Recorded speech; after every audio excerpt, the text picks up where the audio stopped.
नमस्कार मंडळी. तर बघा, आज आम्ही आलो होतो आमच्या माळरानावरती शेवळाची भाजी गवसायला. तर मंडळी बघा, एवढे शेवळं गवसलेले आहेत आम्ही, आणि शेवळू काढताना हे कान सुद्धा वरती आलं. तर मंडळी बघा, दरवर्षी शेवळं उगतात. हे कान ना जमिनीमध्ये असतात आणि पाणी यायच्या आधी ना असं त्याला कोंब येतं वरती. तर मंडळी बघा, मी आता चालले पुढे शेवळा शोधण्यासाठी. तर मंडळी या, तर चला पुढे जाऊ आपण शेवळा शोधायला.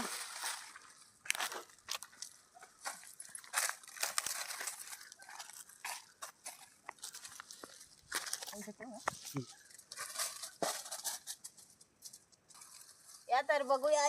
बघा, इथे मला 2 शेवळं दिसलेली आहेत.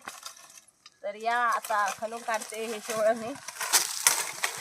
अहो बघा की 2 शेवळं आहेत. हा ना.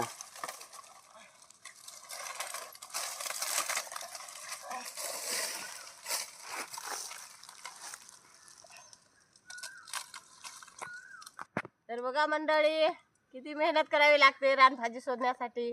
खूप काटे असतात, खूप अडचण असते, आणि हे पालापाचोळा असतं, त्याच्यामध्ये रानभाजी शोधावी लागते. खूप कसरत करावी लागते, खूप मेहनत घ्यावी लागते, तेव्हा भाजी सापडते कुठे. तर मंडळी बघा, हे शेवळू आहे ना, हे शेवळाखाली कांदा असतोय आणि ह्या कांद्याला शेवळू उगतंय. तर मंडळी हे खूप छोटा असतंय आणि ते मोठं व्हायला खूप उशीर लागतोय. भरपूर लोक येतात, आम्ही काय आजच आलोय. आता कुठे एक भाजीची शेवळं गवसले.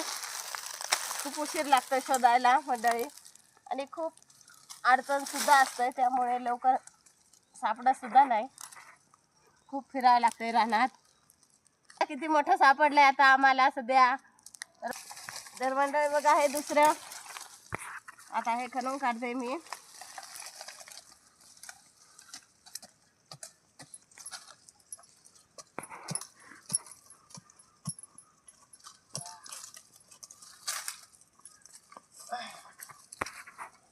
तर बघा, हे काढलेलं आहे, आणि आता एवढं शेवळं घेऊन आम्ही घरी जाणार आहोत. मंडळी बघा, शेवळाचा कान काही दिसत नाही, खूप खोल आहे, आणि ह्या कांद्याला शेवळं उगतंय, आणि खूप हळूहळू उगतंय ते. जिथे कांदा असतोय तिथेच ते शेवळं उगतंय, आणि दरवर्षी.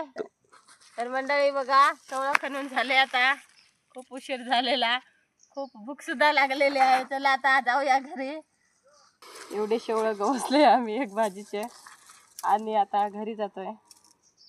खूप उशीर झाला, जेवण सुद्धा नाही केलेले, खूप भूक लागलेली आहे. चला भेटूया पुढच्या ब्लॉकमध्ये. आणि मंडळी